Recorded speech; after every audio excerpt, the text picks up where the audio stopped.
Tidak lama lagi bangsa ini mulai sibuk dengan berbagai kegiatan seremonial, yaitu hari kemerdekaan.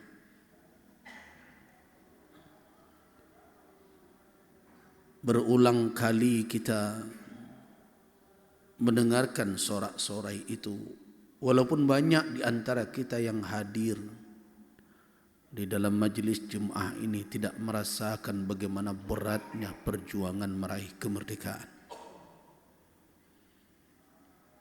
Kegiatan-kegiatan seperti itu sering kita dengar alasannya dibuat demi untuk membangkitkan semangat patriotik dan untuk mengingat kembali pengorbanan para pejuang untuk meraih kemerdekaan negeri ini.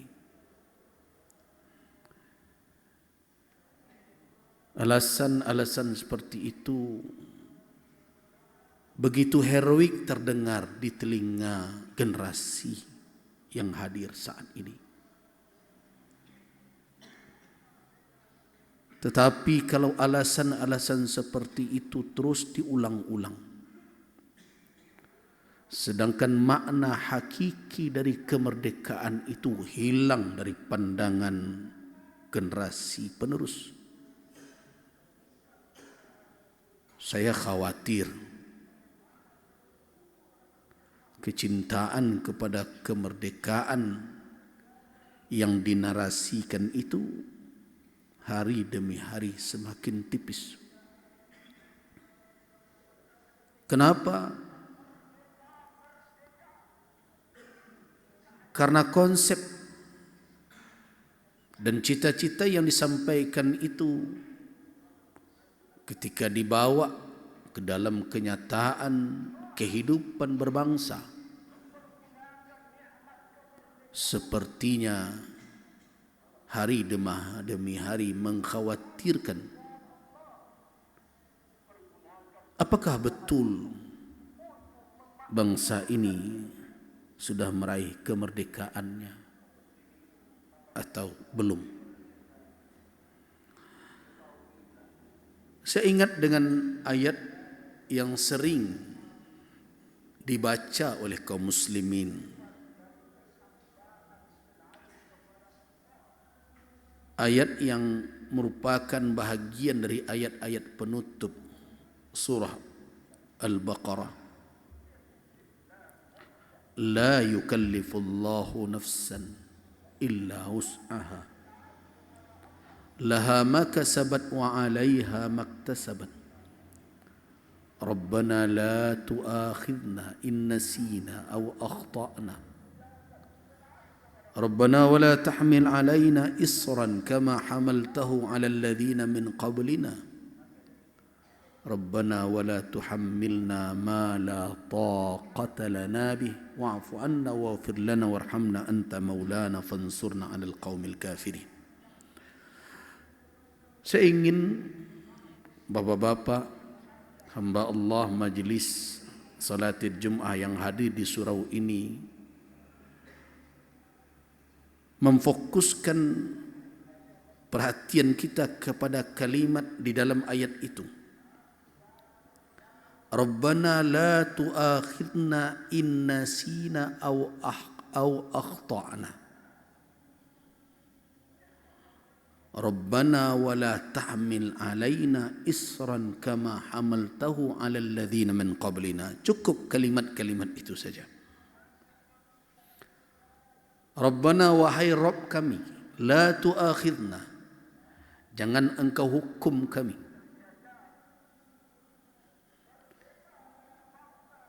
Jangan engkau hukum kami in nasina, jika kami terlupa.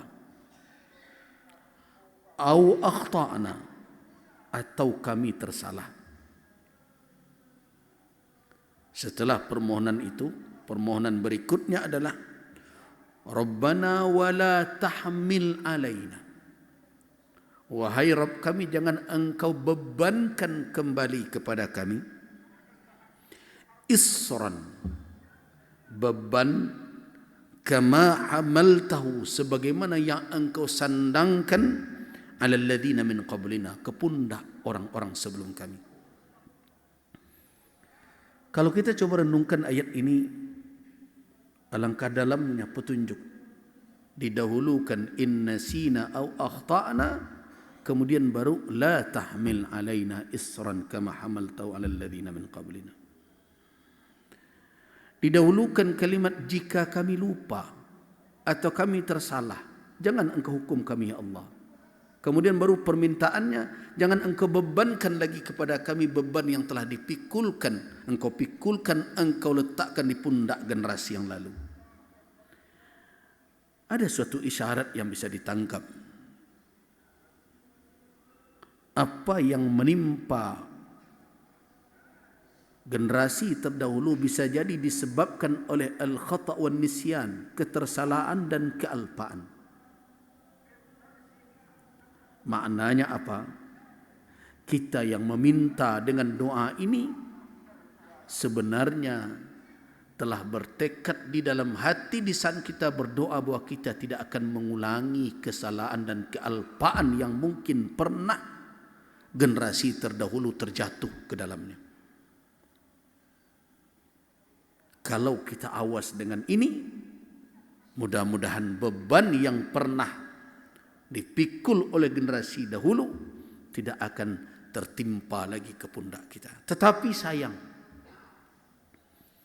di dalam kehidupan berbangsa kita hari ini, walaupun sudah lebih setengah abad kita merdeka, kealpaan, kesalahan yang pernah diperbuat oleh generasi terdahulu yang menyebabkan mereka berada di dalam belenggu penjajahan, tampaknya masih belum terjauh dari diri kita. Walaupun di dalam buku sejarah kita membaca bahwa Belanda dahulu mudah menguasai negeri ini karena mereka memakai politik divide et impera, mengadu domba. Tapi itu hanya tercatat dan tertulis dalam buku-buku tersebut yang mungkin sekarang juga sudah banyak dilupakan orang. Tetapi apakah bangsa hari ini tidak mudah diadu domba?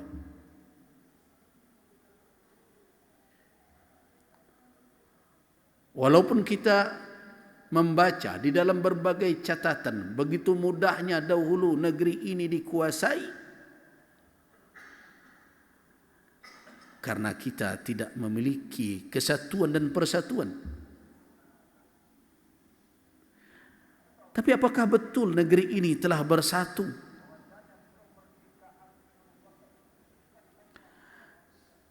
Kita mengetahui dari catatan sejarah bahwa ada orang-orang yang mau diperalat oleh penjajah demi mendapatkan kesenangan pribadi, kebahagiaan duniawi. Mereka mau menjadi antek-antek penjajah untuk menyiksa saudara mereka sendiri. Apakah betul antek-antek itu telah hilang dari negeri ini? Kita tahu bahwa di dalam sejarah tidak sedikit orang-orang yang mau dibujuk dengan material, dengan gaji, dengan jabatan, agar mereka maju di depan berhadapan dengan saudara sebangsa mereka, bahkan saudara sedarah mereka. Coba bayangkan ketika benteng Bukit Marapalam, benteng terakhir Padri di Luak Nantigo dihancurkan oleh pasukan Belanda. Mana yang lebih banyak di dalam pasukan Belanda itu, orang Belandanya atau Belanda PC-nya?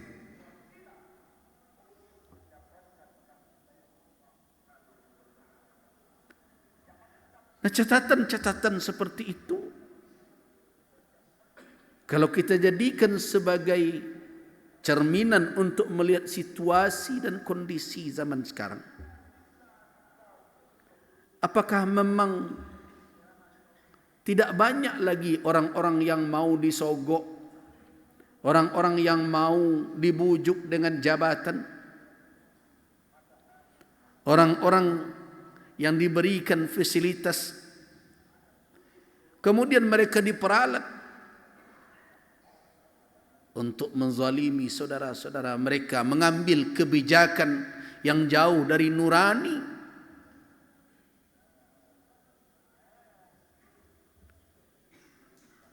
Maka tidak heran kalau kita melihat kemerdekaan itu dari tahun ke tahun ketika bulan Agustus hadir perlu untuk dipertanyakan. Bukan karena tidak cinta dengan merdeka, bukan karena kita benci, tetapi karena kita ingin benar-benar mendapatkan kemerdekaan di dalam sorak-sorai merdeka itu.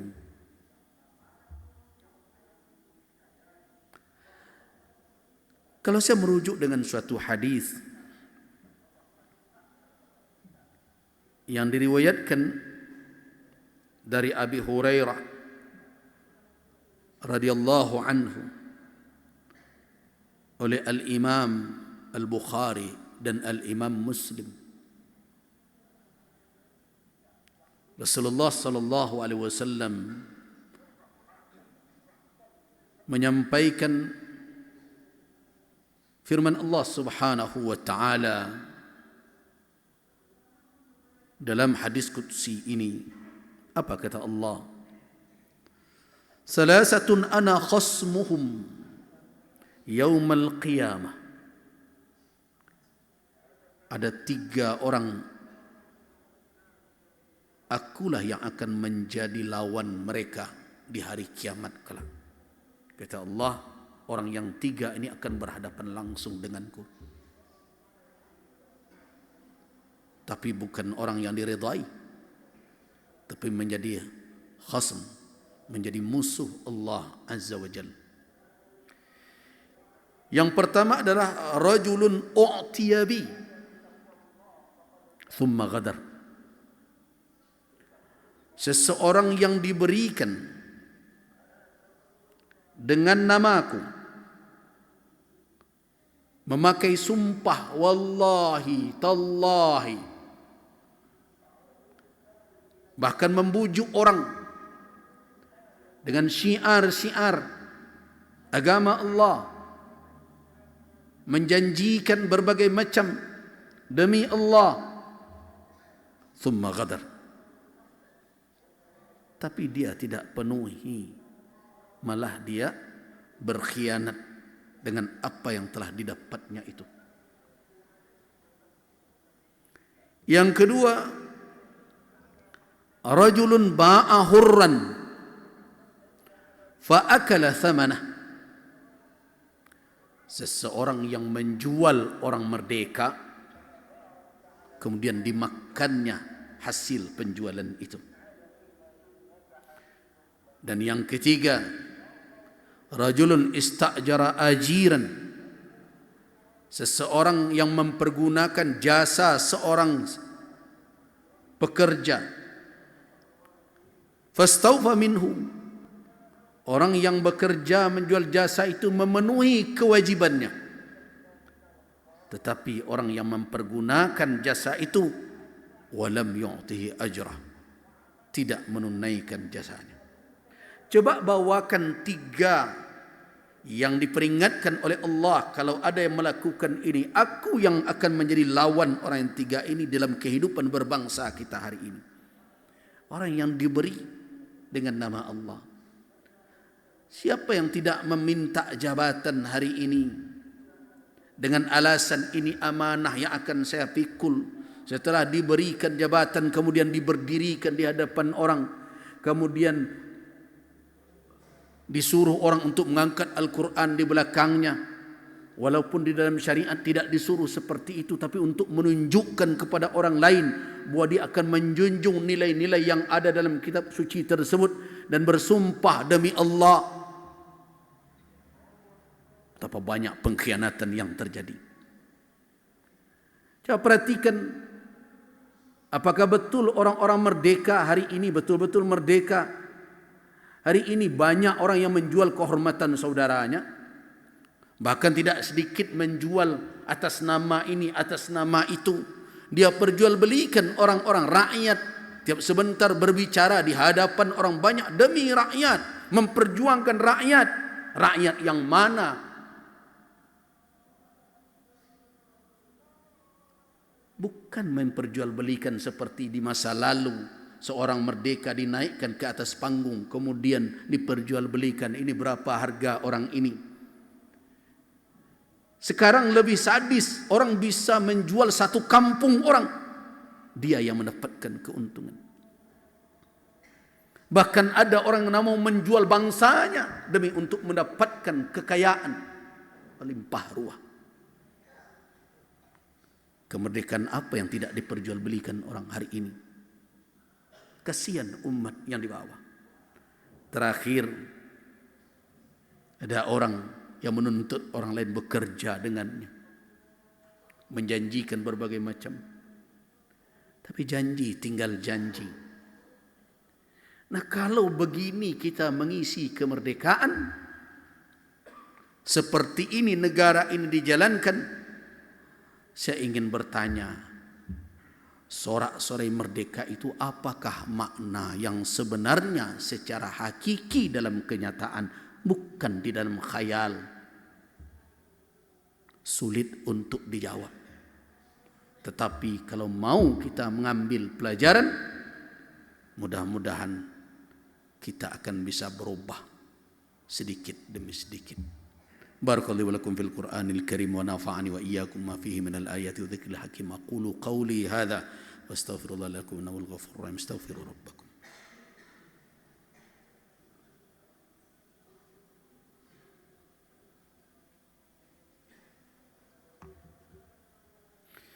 الحمد لله الذي هدانا لهذا وما كنا لنهتدي لولا أن هدانا الله أشهد أن لا إله إلا الله وأشهد أن محمد رسول الله اللهم صل وسلم على عبدك ورسولك وحبيبك محمد بن عبد الله وعلى آله وأصحابه وموالاه أما بعد عباد الله قال الله تبارك وتعالى في كتابه الكريم يا أيها الذين آمنوا اتقوا الله وكونوا مع الصادقين صدق الله العظيم. عباد الله, ketika kita melihat kemerdekaan dengan sisi yang menyedihkan,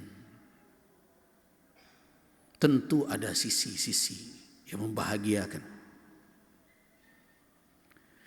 Kita melihat dari hari demi hari kita bisa berharap, kita berpeluang untuk memperbaiki. Tetapi yang kurang bagi kita ini hari ini adalah keberanian untuk mengingatkan sesama demi keutuhan bangsa ini dan demi kemajuan bangsa ini.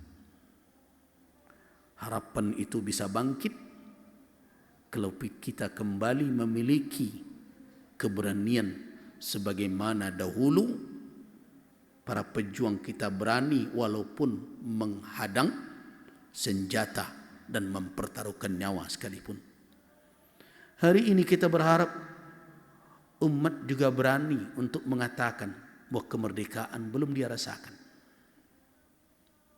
Umat harus berani mengatakan bahwa ada garis kemerdekaan ini yang telah jauh dari arah tujuan. Kalau ini bisa dihidupkan kembali, maka insya Allah harapan negeri ini akan tetap ada. Laula daf'ullah ba'dahum biba'd. Kalau seandainya Allah tidak mempertemukan antara satu kelompok dengan kelompok yang lain, yang saling mengingatkan satu sama lain, tentu akan binasa negeri ini. Maka karena itu melalui mimbar, melalui masjid, saya ajak kita semua, mari sama-sama kita menjaga negeri ini. Tapi menjaganya bukan berarti hanya mengangguk saja. Ada saatnya kita mengangguk dan ada saatnya kita menggeleng. Ada saatnya kita mengacungkan jempol untuk setuju. Ada saatnya kita harus memperingatkan orang-orang yang berkuasa dengan telunjuk kita. Kenapa? Karena semua yang berada di dalam negeri ini merupakan anak cucu pejuang yang dahulu negeri ini pernah dimerdekakan dengan tumpah darah nenek moyang mereka. Saatnya kita untuk bangkit mengisi kemerdekaan. Mudah-mudahan Allah Subhanahu wa taala memberikan taufik dan inayahnya.